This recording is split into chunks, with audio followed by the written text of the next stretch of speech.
দুর্বার রাজশাহীর মালিক শফিকুর রহমান এই লোক আসলে কি কি রে ভাই? এই লোকের সাহস তো অবিশ্বাস্য, এই লোকের ধৃষ্টতা তো অকল্পনীয়, এই লোকের ঔদ্ধত্য সীমাহীন। ভদ্র ভাষায় বলছি আর কি, সহজ করে বলতে গেলে এই লোকের নোংরামি, এই লোকের ছেঁচড়ামির কোনো সীমা পরিসীমা নাই, কোনো তুলনা নাই। Bangladesh cricket board president Faruk আহমেদকে তিনি যে আসলে মোটেই পাত্তা দেন না, মোটেই গোনেন না, সেটা তো বিভিন্ন কর্মকাণ্ড কত কিছু তিনি স্পষ্ট হয়ে গেছে। গতকালকে ক্রীড়া উপদেষ্টা আসিফ মাহমুদের সঙ্গে তিনি কথা বলেছেন। আসিফ মাহমুদ মিডিয়াতে এসে বলছে যে দুর্বার রাজশাহীর মালিককে বলা হয়েছে তিনি যদি টাকা পয়সা না দিতে পারেন তাহলে তাকে আইনি প্রক্রিয়ার ভেতর দিয়ে যেতে হবে, ওইটা ফেস করতে হবে। অথচ আজকে আমরা জানতে পারছি যে দুর্বার রাজশাহীর ক্রিকেটারদের, আজকেই তো টাকা পয়সা দেওয়ার ডেট ছিল, তাদের বিপিএল শেষ, দুর্বার রাজশাহীর ক্রিকেটাররা টাকা পয়সা পাননি। দুর্বার রাজশাহীর 5 বিদেশি ক্রিকেটার তারা হোটেলে বন্দী হয়ে আছেন, তাদের দেশে ফেরার টিকিট পর্যন্ত নেই। এই অধ্যত্বের, এই ধৃষ্টতার, এই বেয়াদবির, এই ছেঁচড়ামির, এই নোংরামির কোনো সীমা পরিসীমা আছে? আমাকে বলেন তো দেখি। বাংলাদেশ ক্রিকেট বোর্ড এটা কার কাছে টিম দিয়েছে? এইটার সমাধানটাই বা আসলে কি? দেখুন, দুর্বার রাজশাহীকে নিয়ে কালকে যে প্রেস কনফারেন্সটা হচ্ছে, মিডিয়ার সঙ্গে কথা বলেছেন, সেইখানে আমাদের ক্রিকেট বোর্ড প্রেসিডেন্ট ফারুক ভাই তিনি বলেছেন যে এরকম একটা ফ্র্যাঞ্চাইজি থাকলে এই টুর্নামেন্টটা নষ্ট করে দেওয়ার জন্য যথেষ্ট, তার পেছনে ঘুরতে ঘুরতেই অবস্থা খারাপ, ক্রিকেটারদের টাকা দিচ্ছেন না। আসিফ মাহমুদ তিনিও বললেন, ক্রীড়া উপদেষ্টা ভাই, তাদের কথা তো একটা ভ্যালু আছে, একটা ওজন আছে। বললেন যে তার সঙ্গে কথা বলেছেন, মিটিং করেছেন, দেখা করেছেন, এবং মানে কালকে ওই বিসিবির ওইখানটাতেই খেলার সময়, এবং তাকে বলা হয়েছে যে টাকা পয়সা তাকে দিতেই হবে, তিনি যেহেতু টিম কিনেছেন, এবং সেইটা যদি না দেয় তাকে এই আইন আদালত এগুলা ফেস করতে হবে। অথচ তার কোনো হেলদোল নেই, তার কোনো খোঁজ নেই, তার কোনো আজকে পাত্তা নেই, তার ফোন বন্ধ। দুর্বার রাজশাহী টিম ম্যানেজমেন্টের কারো সঙ্গে যোগাযোগ করা যাচ্ছে না। দুর্বার রাজশাহীর এমনকি অফিসিয়াল ফেসবুক পেজটা পর্যন্ত নাই। চলে গেল নাকি? পালিয়ে গেল নাকি? বাংলাদেশ থেকে ভেগে গেল নাকি? বাংলাদেশ ক্রিকেটের জন্য আজকে একটা খুবই ন্যাক্কারজনক, খুবই কলঙ্কজনক একটা দিন। যদি এই ঘটনা সত্যি সত্যি হয়, যদি সত্যি সত্যি দুর্বার রাজশাহীর মালিক এই শফিকুর রহমান ক্রিকেটারদের টাকা পয়সা মেরে দিয়ে এইভাবে পালিয়ে যান, এইভাবে ভেগে যেতে পারেন। দুর্বার রাজশাহী এবার পুরো বিপিএল জুড়ে তারা আলোচনাতে রয়েছে এই ভুল কারণে, এবং সেইটা হচ্ছে ক্রিকেটারদের পারিশ্রমিক দিচ্ছে না। সেইটা এমন একটা পর্যায়ে পৌঁছে গেছে। আমি আগে পারিশ্রমিকের ইস্যুটা বলি। পারিশ্রমিকের জিনিসটা হচ্ছে গিয়ে plain and simple. Bangladesh cricket board থেকে যখন কেউ মালিকানা নেয় ফ্র্যাঞ্চাইজি ক্রিকেটের জন্য, এই বিপিএল এর জন্য, সেইটার নিয়ম হচ্ছে গিয়ে যে টুর্নামেন্ট শুরু হওয়ার আগে 50% টাকা দিয়ে দিতে হবে ক্রিকেটার টিম ম্যানেজমেন্ট সঙ্গে, 50%। আচ্ছা, টুর্নামেন্ট চলাকালীন সময় 25% টাকা দিতে হবে, এবং টুর্নামেন্ট শেষ হওয়ার পরে বাকি 25% টাকা দিতে হবে। এটা হচ্ছে গিয়ে 100%-এর হিসাব। এখন দুর্বার রাজশাহী তো টুর্নামেন্ট শেষ, গতকালকের যেই ম্যাচটা হয়েছিল যেখানে দুর্বার রাজশাহী না থেকেও ছিল, খুলনা টাইগার্স হেরে গেলে তারা প্লে অফে খেলতো, সেইখানটায় খুলনা টাইগার্স জিতে গেছে, দুর্বার রাজশাহীর ক্যাম্পেইন শেষ। তার মানে 100% পেমেন্ট ক্লিয়ার হয়ে যাওয়ার কথা, কালকে না হলেও আজকে সেটা হয়ে যাওয়ার কথা। এবং আজকেই তো ডেটটা দেয়া হয়েছিল, দুর্বার রাজশাহীর মালিক পক্ষের থেকে তো বলা হয়েছিল যে এই 2রা ফেব্রুয়ারিতেই সকল টাকা পয়সা ক্লিয়ার করে দেয়া হবে। অথচ এখন আমরা জানতে পারছি যে দুর্বার রাজশাহীর যে 5 জন বিদেশি cricketer, Ryan Burl, Aftab Alam, Mohammad Haris, Miguel Cummins, এবং হচ্ছে গিয়ে ওইখান থেকে ওই যে মার্ক ডেয়াল, এই 5 জনের দেশে ফেরার টিকিটটা পর্যন্ত নাই। তার মধ্যে 1-2 জন হয়তো 25% মাত্র পেমেন্ট পেয়েছেন, বাকিরা কোনো টাকাই পাননি, দেশে ফেরার টিকিট পাননি। এখন তারা আসলে কি করবেন? তাদের দায়িত্বটা কে নেবে? বাংলাদেশে যেসব ক্রিকেটাররা রয়েছেন সেই ক্রিকেটাররাও কি পেমেন্ট পেয়েছেন? তারাও পেমেন্ট পাননি, তারাও এখন দাঁড়ে দাঁড়ে ঘুরছেন। এখন দাঁড় যে কোনটা সেটাও তো আসলে বোঝা যাচ্ছে না। কেননা এইখান থেকে তো তাদের কারোর সঙ্গে তো যোগাযোগ করা যাচ্ছে না। মালিকের এই শফিকুর রহমানের, তার তো হচ্ছে মানে শফিকুর রহমান যে দুর্বার রাজশাহীর মালিক, তিনি, তার তো ফোন বন্ধ, তাদের ফেসবুক পেজটা পর্যন্ত তারা ইচ্ছা করেই নাই করে রেখেছে। এটা তো আসলে বোঝাই যাচ্ছে। এবং এই টুর্নামেন্ট চলাকালীন সময় এই ঘটনাতে একবার দুইবার ঘটেনি, অনেকবারই এটা নিয়ে কথাবার্তা হচ্ছে।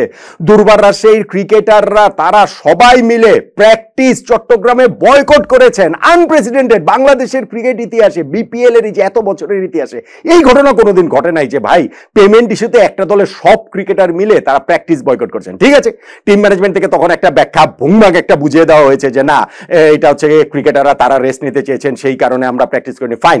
কিন্তু ওই যে পেমেন্ট না পাওয়ার কারণে বিদেশি ক্রিকেটার ছাড়া যে তাদের একদিন খেলতে হলো, বিদেশি ক্রিকেটার ছাড়া ম্যাচ খেলার কোনো নিয়ম নাই, সেইটা নিয়মের বাইরে গিয়ে বিপিএল গভর্নিং কাউন্সিল তথা বিসিবি তারা টুর্নামেন্টের বৃহত্তর স্বার্থে দুর্বার রাজশাহীকে বিদেশি ক্রিকেটার ছাড়াই খেলার অনুমতি দিয়েছে। কেন? কারণ দুর্বার রাজশাহীর ক্রিকেটাররা তারা মাঠে নামতে অস্বীকৃতি জানিয়েছে, তারা নিজেদের হোটেল রুমে গিয়ে দরজা বন্ধ করে বসেছিল, সেইখানে গিয়ে বিসিবি থেকে তাদের সঙ্গে যোগাযোগ করা হলো। তাসকিন আহমেদ প্রেস কনফারেন্সে বলেছেন যে তিনি কথা বলেছেন যে আসার জন্য, তারা বলছেন যে আমরা আসবো না, আমরা টাকা না পেলে আসবো না। এবং তারপরে তারা কিন্তু ওই ম্যাচ আসেইনি, এই ম্যাচ তারা কিন্তু খেলেইনি। এর পরবর্তীতে যেই ঘটনাটা হলো, হ্যাঁ তারপরে ম্যাচে আবার বিদেশি ক্রিকেটাররা খেলেছেন, মাঝখানে রাজশাহী কয়েকটা ম্যাচ জিতলো, তাতে করে প্লে অফে খেলার সম্ভাবনাটা তাদের উজ্জ্বল হলো।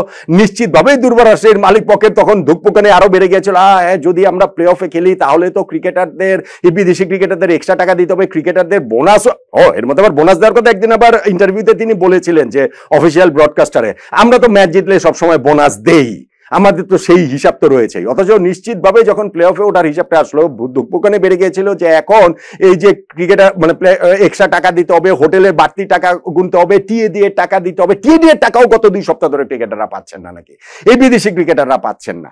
এইরকম একটা অবস্থাতে 4-5 দিন আগে তারা যেটা করলো যে ক্রিকেটারদের সবাইকে হোটেল থেকে একরকম হচ্ছে গিয়ে বললো যে হোটেলে থাকার দরকার নেই, ঢাকায় যাদের বাসা আছে, মানে আমাদের ব্যাখ্যাটি ভাবে দেওয়া হয়েছে যে ঢাকায় যাদের বাসা আছে, যেহেতু খেলা নেই, গ্যাপ আছে, প্লে অফে উঠতে পারি না পারি, ক্রিকেটাররা যার যার বাসায় চলে যাবেন, যদি আবার খেলা হয় প্লে অফে যদি উঠে তাহলে আবার ক্রিকেটার আসবেন। বিদেশি ক্রিকেটাররা তার যার যার বাসা নেই, তারা তো হোটেলেই ছিলেন। এখন তাদের প্রতিশ্রুতি সবাইকে দেওয়া হয়েছিল এই 2 তারিখে চেকটা দেওয়া হবে, 2 তারিখে টাকা পয়সা দিয়ে দেওয়া হবে। কই সেটা তো দিলেন না, কই সেটা তো হলো না। ওই যে একদিন ক্রিকেটাররা এনামূলক বিজয়, তাসকিন সবাই মিলে ওই যে খাম সহ ছবি টবি দেখালেন, যে সেইটাও তো ভাই ন্যাক্কারজনক, সেইটাও তো ভাই লজ্জাজনক। ক্রিকেটাররা খেলছেন, তারা তাদের প্রাপ্য পারিশ্রমিকটা পাচ্ছেন, সেইটা খামসহ ছবি দেওয়াটা কত বড় অপমান, এটা কি আসলে বুঝতে পারেন? হ্যাঁ, এখন যার মানই নাই তিনি আসলে এটা কিভাবে বুঝতে পারেন? দুর্বার রাজশাহীর মালিকের সেই মান সম্মান বোধটুকু পর্যন্ত নেই। টাকা পয়সা কতটুকু আছে সেটা নিয়েও তো আমার সংশয় আছে, যে এইটা একটা টিম নিয়েছেন, সেই টিম চালাতে 10 কোটি 15 কোটি টাকা খরচ হবে, সেই টাকাটা তিনি দিতে পারবেন না, ক্রিকেটারদের টিএ দিয়ে টাকা দিতে পারবেন না, দেশে ফেরার বিমান টিকিট, বিদেশি টিকিট ক্রিকেটারদের দিতে পারবেন না। তাদের কারণে যে লজ্জার মধ্যে বাংলাদেশ ক্রিকেটটা পড়েছে সেইটা আর আসলে আমি বললাম আনপ্রেসিডেন্টেড, এইটা আগে কখনোই কোনোদিন কখনোই এই জিনিসটা আসলে হয়নি। সো এখন এই জায়গাটা থেকে ভাই নো ম্যাটার হোয়াট, কালকে ক্রীড়া উপদেষ্টা যেই কথা বলেছেন, বিসিবি প্রেসিডেন্ট যেই কথা বলেছেন, তাদের কথা মেনে নিয়ে তাদের কথাকে বিশ্বাস করে বা তাদের ওই জায়গার স্ট্যান্ডটাকে বিশ্বাস করে আমি মনে করি যে দুর্বার রাজশাহীর মালিক পক্ষের সঙ্গে আর কোন রকম কথাবার্তা, আর কোন রকম যোগাযোগের কিছু নাই। ক্রিকেট বোর্ড যেহেতু এই ফ্র্যাঞ্চাইজিকে তারা মালিকানাটা দিয়েছেন, প্রথমত কে দিয়েছেন, কারা দিয়েছেন, এটা খুঁজে বের করতে হবে, ওটা পরেরটা পরে। কিন্তু এখন ক্রিকেট বোর্ডের ইমিডিয়েটলি সকল দায়িত্ব নিতে হবে, সকল প্লেয়ার, কোচিং স্টাফ, বিদেশি ক্রিকেটার, তাদের দেশে ফেরার টিকিট, তাদের পারিশ্রমিক 100%, কোনো 25%, 50%, 75% হিসাব না, 100% টাকা বিসিবি কে ইমিডিয়েটলি আজকের মধ্যে, কালকের মধ্যে এটা দিতে হবে এবং দুর্বার রাজশাহীর মালিককে অবশ্যই আইনের আওতায় আনতে হবে। সেটার জন্য গ্রেফতার, জেল, জরিমানা যা যা করা দরকার বাংলাদেশ ক্রিকেট বোর্ডের সর্বশক্তি নিয়ে সেই জিনিসটা করা উচিত। এবং অবভিয়াসলি এটা বাংলাদেশ ক্রিকেটের রেপুটেশনের ব্যাপার, বাংলাদেশ ক্রিকেট বোর্ডের রেপুটেশনের ব্যাপার, ক্রিকেট বোর্ড প্রেসিডেন্ট ফারুক আহমেদের রেপুটেশনের ব্যাপার, ক্রীড়া উপদেষ্টা আসিফ মাহমুদের রেপুটেশনের ব্যাপার। তাদের কারো কথার কোনো মূল্য নাই, কারো কথাকে কোনো রকম পাত্তা না দিয়ে দুর্বার রাজশাহীর মালিক শফিকুর রহমান এইরকম ঔদ্ধত্য দেখাবেন, এইরকম ধৃষ্টতা দেখাবেন, এইরকম দুঃসাহস দেখিয়ে এক অর্থে পালিয়ে যাবেন বা উধাও হয়ে যাবেন, এইটা হতে পারে না, এইটা হতে পারে না। এই জায়গাটাতে বিসিবিকে এই মুহূর্তে স্টেপ নিতে হবে, সবার টাকা পয়সা এই 10 কোটি 15 কোটি যেই টাকা লাগে, 5 কোটি 2 কোটি আমি জানি না, যেই টাকা পয়সা আছে সব চুক্তি অনুযায়ী সবাইকে, সকল ক্রিকেটার, দেশি বিদেশি টিম ম্যানেজমেন্ট প্রত্যেককে বুঝিয়ে দিতে হবে বাংলাদেশ ক্রিকেট বোর্ডের। এটা 1 নাম্বার কাজ। এবং 2 নাম্বার কাজ হচ্ছে গিয়ে, বা দুইটাই হচ্ছে গিয়ে 1.1 1.2 বলতে পারেন, দুর্বারাশের এই মালিককে অবশ্যই আইনের আওতায় আনতে হবে। সেইটাতে বাংলাদেশ ক্রিকেট বোর্ড এবং ক্রীড়া মন্ত্রণালয়ের যা কিছু আছে, তাদের যত শক্তি আছে সকল শক্তি নিয়ে ঝাঁপিয়ে পড়তে হবে। শফিকুর রহমানের যদি কিছু না হয় তাহলে বুঝতে হবে যে বাংলাদেশ ক্রিকেট বোর্ড কিংবা ক্রীড়া মন্ত্রণালয়ের চেয়ে তার শক্তি বেশি, তার ক্ষমতা বেশি, তার ওই আজকের আচরণে এই উদাও হয়ে যাওয়াতে, ক্রিকেটারদের টাকা না দেওয়াতে সেইটাই প্রমাণ হবে।